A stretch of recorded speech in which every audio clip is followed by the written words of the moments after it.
Persoalan saya, semasa pandemik kita melihat Malaysia mengalami penutupan universiti dan juga institusi TVET.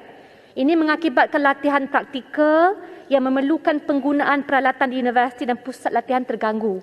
Dan kekurangan latihan praktikal menjejaskan bukan sahaja kualiti graduan TVET tapi kesan kekal kepada pasaran buruh kita. Lebih-lebih lagi sektor-sektor yang menghadapi jurang kemahiran yang jelas. Adakah kementerian telah melaksanakan penilaian impak penutupan institusi TVET terhadap pelajar, jumlah pelajar yang telah hilang peluang yang sepatutnya melalui program TVET, dan apakah Majlis TVET ini mengambil kira pemberian subsidi khusus kepada sektor yang terkesan, because certain sektor buruh itu jauh lebih terkesan berbanding yang lain, sebagaimana dibuat untuk dibuat di negara Korea Selatan. Jadi saya ambil maklum ada kursus pendek diberikan kepada pelbagai segmen, tapi ini khas kepada golongan yang mungkin tercicir akibat pandemik dan menepati ketepatan ataupun keperluan sektor yang hilang kemahiran. Terima kasih Speaker. KPT mengambil maklum apa yang disebut dan dinyatakan oleh Yang Berhormat Pematang Power. Selari dengan PKP yang berkuat kuasa 18 Mac tahun 2020, sektor pendidikan ini antara industri yang terkesan disebabkan pandemik COVID-19 ni. Walau bagaimanapun, KPT mengambil inisiatif untuk membenarkan pelajar yang berkeperluan kembali ke kampus. Ada 6 kategori pelajar untuk memastikan kelangsungan pembelajaran mereka. Kita dalam waktu yang sama, kementerian juga ada membuat beberapa kajian Yang Berhormat.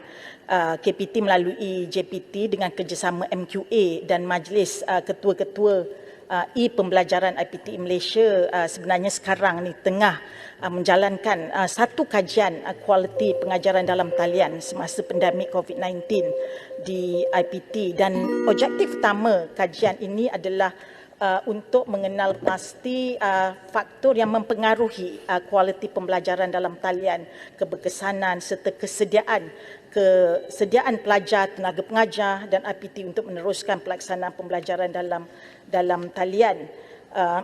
Yang ini dalam waktu yang sama juga untuk makluman Yang Berhormat, dari segi penilaian impak juga kementerian dengan kerjasama Institut Penyelidikan Ekonomi Malaysia telah menyiapkan satu kajian yang bertajuk Kesan COVID-19 terhadap Kebolehpasaran Graduan 2020.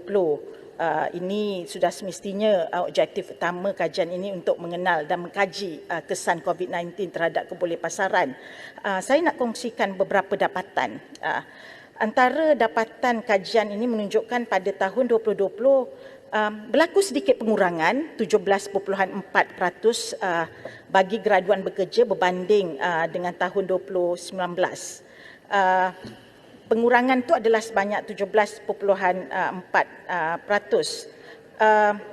Dan kadar kebolehpasaran graduan keseluruhan juga sebenarnya menurun Yang Berhormat bagi tahun 2020 kepada kadar 84.4% berbanding 2019 pada kadar 86.2%. Bermaksud dia sedikit penurunan, tapi mungkin disebabkan pandemik dan sebagainya.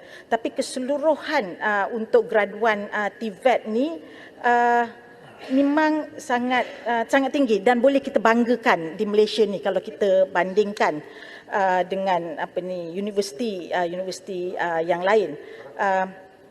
Dan untuk makluman Yang Berhormat juga, pada tahun 2019 96.7% kebolehpasaran, manakala bagi tahun 2020 91.4%.